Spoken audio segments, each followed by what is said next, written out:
Hello fellow teachers, parents, tutors, viewers, good evening. Ako po ay si Mrs. Arlinda Esclaveria. Ako ay isang retired public school master teacher. Isa rin akong tutor mula pa noong 1995 hanggang ngayon. Isa rin akong national demonstration teacher at isang book writer. Ako po ang nag-imbento ng E. Esclaveria's beginning reading technique. At ako rin ang nag-imbento ng E. Esclaveria Simple Techniques in Mathematics. So, lahat ito ay inimbento ko para makatulong ako sa mga bata, para sila makabasa kaagad at hindi sila mahirapan sa sa mathematics. Ngayon, ang vlog na ito ay sisimulan ko para makatulong ako sa mga teachers, sa mga parents, sa mga tutors, kung paano ang pagturo ng very effective na beginning reading. Dahil ako ang nag-imbento, kaya nais kong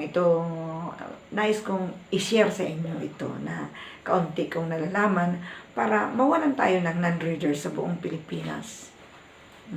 Ngunit, kikwento ko na muna kung paano ko ito na imbento na E. Esclaveria's beginning reading technique.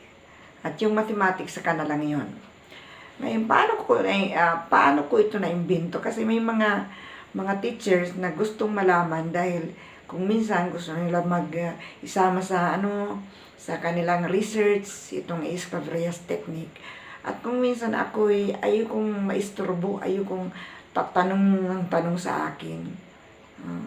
Kaya ngayon man ay ikikwento ko na para kung nais ninyong malaman, mayroon na kayong knowledge kung paano ko ito na-imbento. Noong ako ay 20 or 21 years old, nang mag-apply ako ng pagiging teacher sa public school, ako ay natanggap naman at na-assign kaagad ako sa grade 4. Grade 4 ang una kong tinuruan.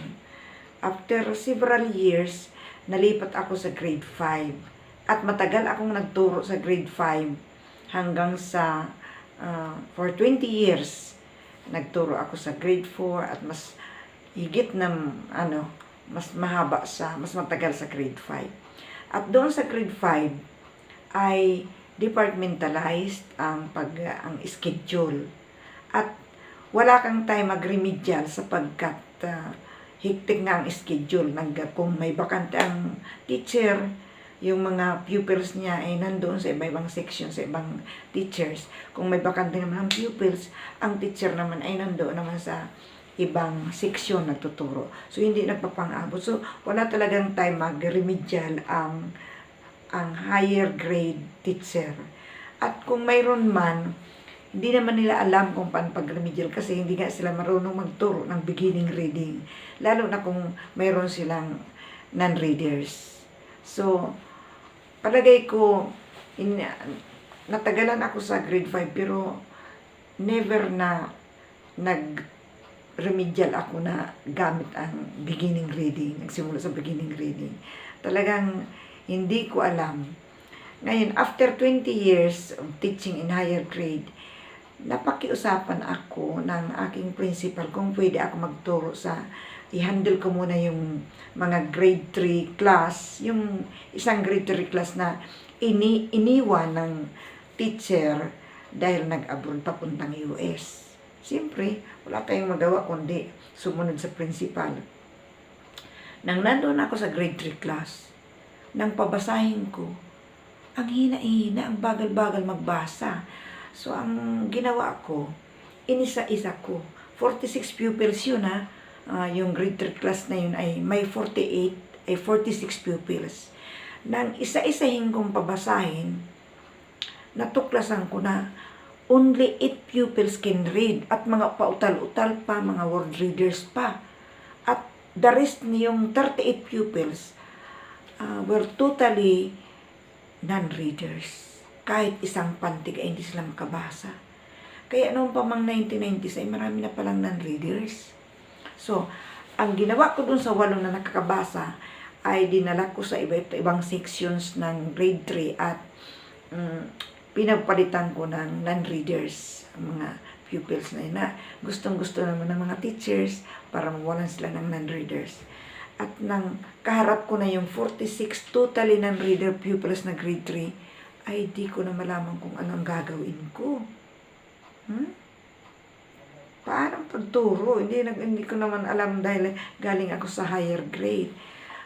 Never na nagturo ako sa grade 1, grade 2, grade 3. Ngayon lang, grade 3 pa. So, dahil ako noon ay ang 1990 ay isa na akong district Filipino coordinator. Nanghiram ako ng marungko manual. Sapagkat sa aking naalala ko 1970 or 1972 inintroduce yung marungko sa public schools, sa mga teachers. At nang basahin ko ang marungko, lahat ay may 38 lessons at nagsisimula sa sounds, mga sounds. At ang pagtuturo ay teach one sound a day for mastery. Just imagine, galing ako sa grade 5, tapos magtuturo ako ng paisa-isang tunog. Ay naku, mamamatay ako sa pagkabagot siguro. Kaya ang ginawa ko, isinauli ko ang manual na yun sa nagpasalamat ako sa teacher na nagpahiram sa akin. Sabi ko, hindi ko kaya ang style ng pagtuturo ng isa-isang tunog. So, ang ginawa ko, sabi ko, ano na kaya ang gagawin ko? Mabuti pa, mag-imbento ako ng sariling technique para makabasa itong mga non-readers. So, ang ginawa ko, pinag-isipan ko, paano kaya ang pagpabasa ng mabilis? So, halimbawa, ang sentence ay, saan ka pupunta? Ang pagbasa naman ay hindi naman pa-spell, S-A-A-N-P-P-U-N-T-A-K-E. Hindi naman, bakit magsisimula ka sa letters? Bakit magpapasaulo ka ng letters of the alphabet na samantalang hindi naman pa-letters ang pagturo? At hindi naman pa-sound. Halimbawa,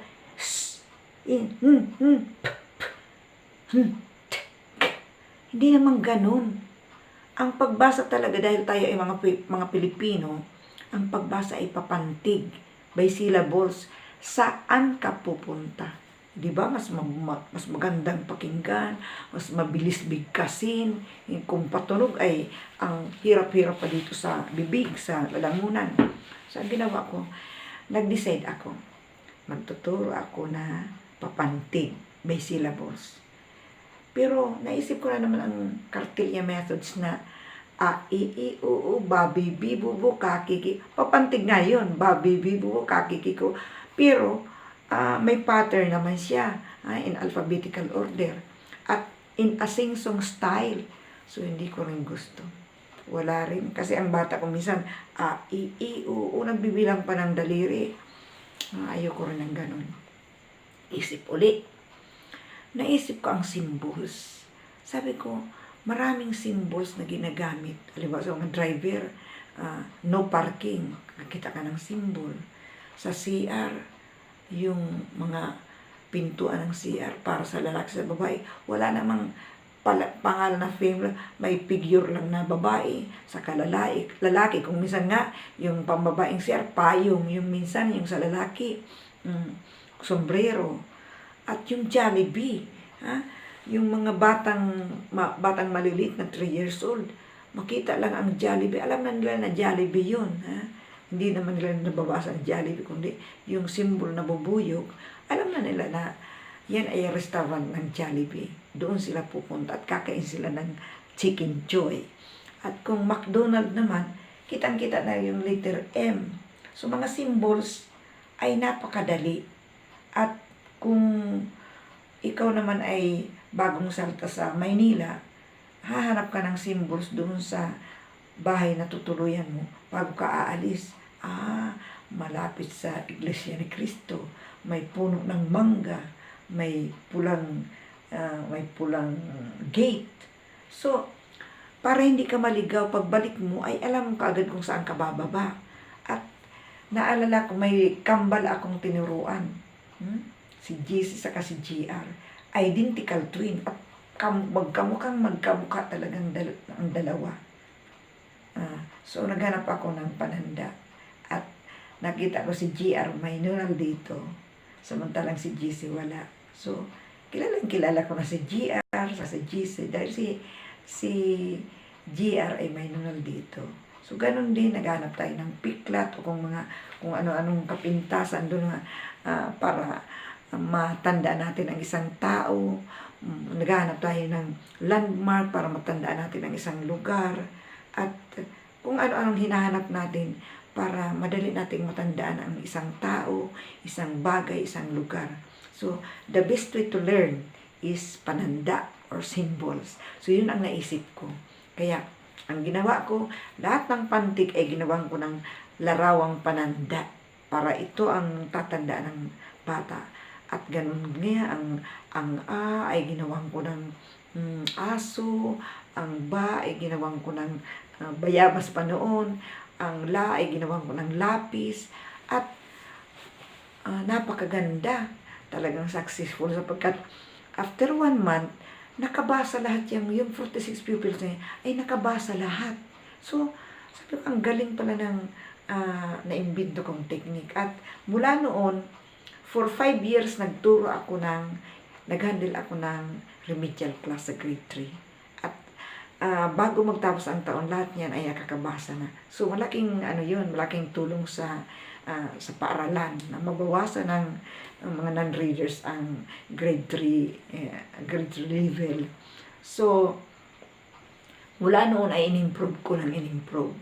At noong 1995 ay nagkaroon ng regional seminar for SPED sa Central School.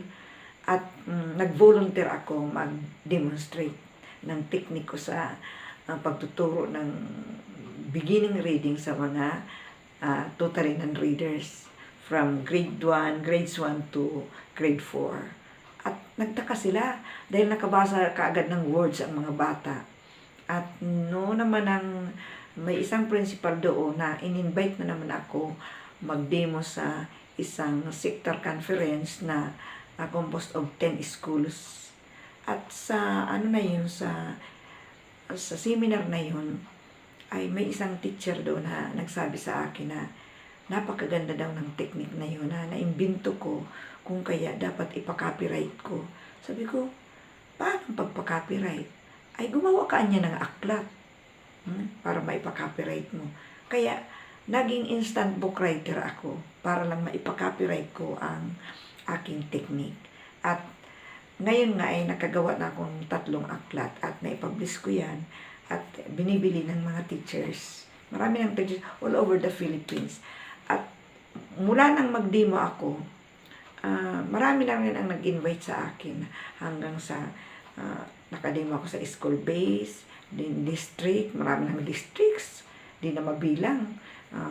Then divisions, marami na rin divisions. And then isang regional,